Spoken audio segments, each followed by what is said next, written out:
Hello मेरे प्यारे बच्चों, आपके अपने यूट्यूब चैनल पीके क्लासेस 92 में आपका हार्दिक स्वागत है। बच्चों, आज का जो हमारा क्वेश्चन है वह है कि 98 विद्यार्थियों की एक कक्षा में सभी विद्यार्थी 3 खेलों स्नूकर, शतरंज और टेनिस में से कम एक खेल खेलते हैं।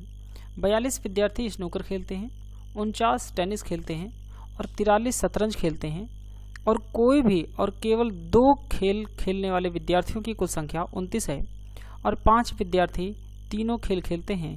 केवल स्नूकर और केवल शतरंज खेलने वाले विद्यार्थियों की संख्या समान है। 11 विद्यार्थी केवल स्नूकर और टेनिस खेलते हैं, 6 विद्यार्थी केवल स्नूकर और शतरंज खेलते हैं। कितने विद्यार्थी केवल टेनिस खेलते हैं? तो बच्चों, इसमें 3 खेल है, तो 3 खेल वालों के लिए हमारे पास जो डायग्राम बनेगा, वेन डायग्राम का क्वेश्चन है वो इस प्रकार से बन जाएगा। ठीक है, इस तरह से हमें डायग्राम के मेथड से बनाना है। तो डायग्राम हमने 3 बना लिया, जिसमें हम लोग सबसे पहले हम बनाएंगे किसका? स्नूकर का। ये जो डायग्राम बनेगा वो स्नूकर का बनेगा।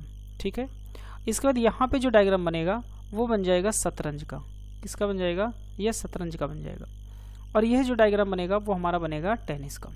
तो ये हमारे पास 3 खेल हैं, तो 3 खेल के लिए हम डायग्राम इस प्रकार से बनाएंगे। ठीक है, जिसमें कहा गया है कि 42 विद्यार्थी स्नूकर खेलते हैं, यानी कि जो स्नूकर खेलने वाली कुल संख्या वो 42 है। मतलब इस पूरे के पूरे गोले में जो कुल व्यक्तियों की संख्या होगी वो 42 से ज़्यादा नहीं होनी चाहिए।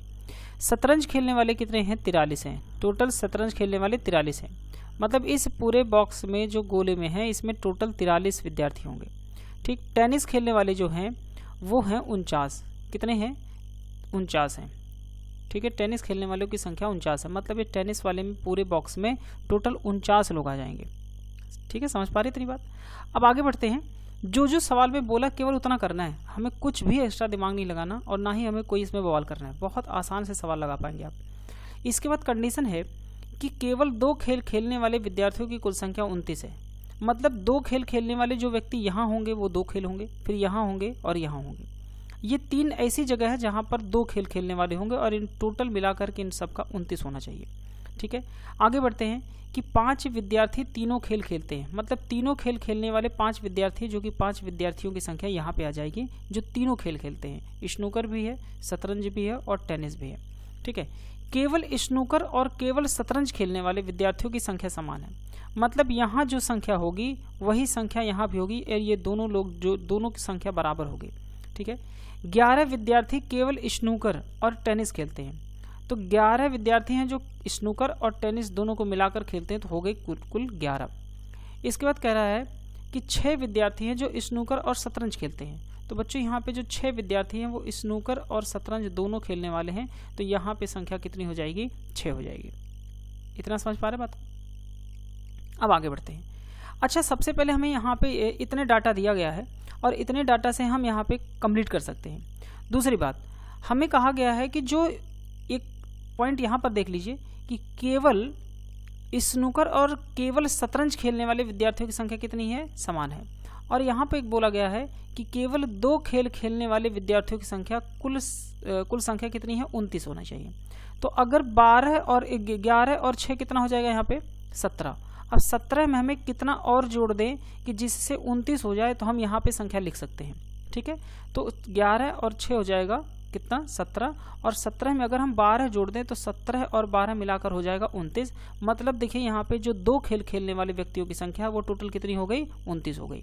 तो 12 और यहाँ पे कितना है? 11। 11 और 12 कितना हो जाएगा? 23। 23 और 6 कितना हो गया? 29। तो 2 खेल खेलने वाले व्यक्तियों की संख्या कितनी हो गई? इनकी संख्या हो जाएगी 29। तो यहाँ पे हमने 29 बना दिया। ठीक है, अब स्नूकर खेलने वाले व्यक्तियों की कुल संख्या कितनी है? 42 है। तो स्नूकर में आप देखिए कि स्नूकर वाले बॉक्स में गोले में कि कुल कितने व्यक्ति अभी तक हो चुके हैं। तो बच्चों, यहाँ पे देखिए कि 11 और 6 17 और 17 और 5 कितना हो जाएगा? 22। तो 22 लोग स्नूकर में एंट्री कर चुके हैं, जो कि 42 टोटल हैं। तो 42 में से घटाओगे तो कितना बचेगा? 20। अगर केवल स्नूकर खेलने वाले व्यक्तियों की संख्या 20 है तो शतरंज भी खेलने वाले व्यक्तियों की कुल संख्या कितनी हो जाएगी? 20 हो जाएगी। अब देखिए यहाँ पे 43 है टोटल शतरंज खेलने वाले।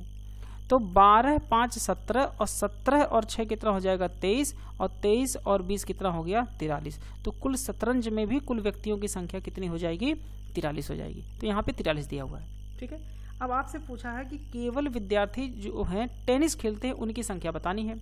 तो टेनिस में कुल कितने हैं 49, और यहाँ कितने हैं 11, 5 यानी कि 16, ठीक है, और 16 और 12 कितना हो जाएगा 28।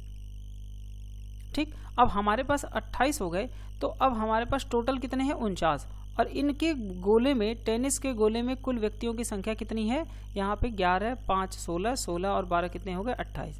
तो 49 में से 28 घटाएंगे तो कुल कितना बचेगा 21, यानी कि टेनिस खेलने वाले, केवल टेनिस खेलने वाले व्यक्तियों की कुल संख्या कितनी है 21। ऑप्शन नंबर हमारा हो जाएगा बी नंबर।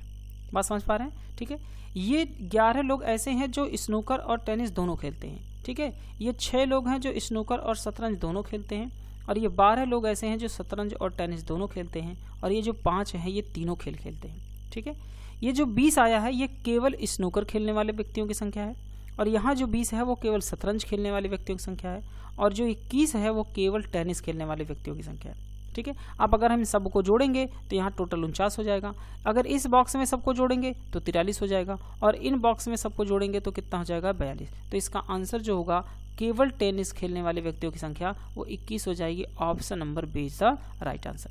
तो वीडियो पसंद आई हो तो प्लीज़ वीडियो को लाइक करिएगा, अपने दोस्तों के साथ इसको शेयर करें। मिलते हैं नेक्स्ट वीडियोज़ में।